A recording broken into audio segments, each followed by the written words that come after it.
Hello and welcome to your Fascial Freedom Techniques tutorial. We're going to be taking you through 4 techniques that's going to help create as much hydration and freedom as possible throughout your fascial network. Now, the first thing we're going to get you to do is what we call self-discovery. So this is where we can either use a fascial freedom tool or even just your hand, and we're just going to have a little bit of discovery to find where the most tender spots are. So let's just start, for example, with our chest muscle here. I'm just going to feel around with my hand and I'm going to find the most sensitive spot. That spot is where most of your dehydration and adhesions are formed, hence why it's tender. So once we've found that spot, we're going to apply our first technique, which is pretty much just pressure and hold. So I'm going to be using our fascial freedom ball. I'm going to pop it in that spot that's tender, and I'm going to use a door frame to start off with, but we can actually use the floor as well. And I'm just going to be leaning into the door frame to apply more pressure, and that way I don't have to hold it. Now, the idea of this first fascial freedom technique is we need to relax the body as much as possible. You're going to find that most of the spots you're hitting are going to be very tender. And because it's tender, the brain is going to perceive it as a bit of a threat. So it will over-facilitate and hold on to that tension.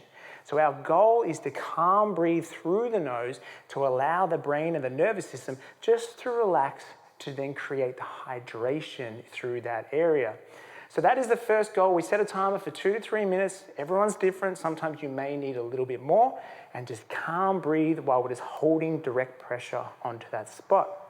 Then from there, we can move on to technique number 2, where we start to introduce a little bit of movement of your tool. So let's stick with that pec. So what we will do now is we'll start to move the tool or the ball in multiple directions, but only small, precise movements. We see a lot of people doing large, fast movements.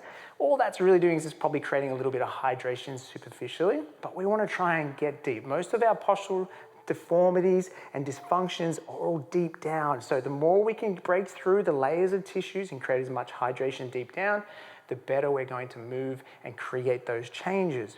So second is just small, precise little movements while focusing on the breathing as well.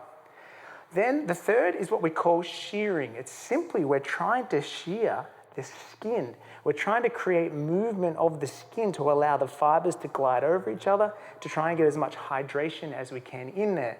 So this is where you'll use your tool and it would be still, and what you will be doing from there is trying to shear the skin forwards and backwards. And that's going to help create some hydration through there.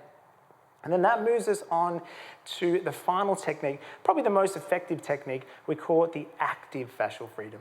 Simply what that means is that we're trying to move the parts of the body to create more length through the tissues. And the best way of doing this, let's keep with the chest, for example. I've got that sore spot right there, but I'm going to contract the back of the shoulder and my back to pull my arm backwards. And as you can see there, I'm creating a chest stretch. Now, the muscles at the back are contracting, which means this muscle has to let go. This is how the body works. So we're going to breathe in, activate the back, get some length.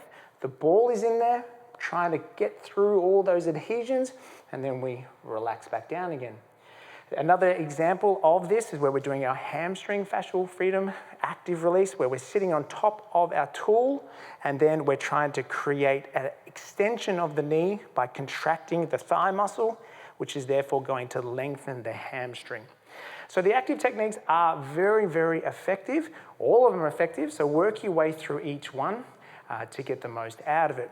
So hopefully you got a lot out of that. The next step is to go on now and look at all of our fascial freedom techniques and all the different sites, and we're going to apply these techniques to each one.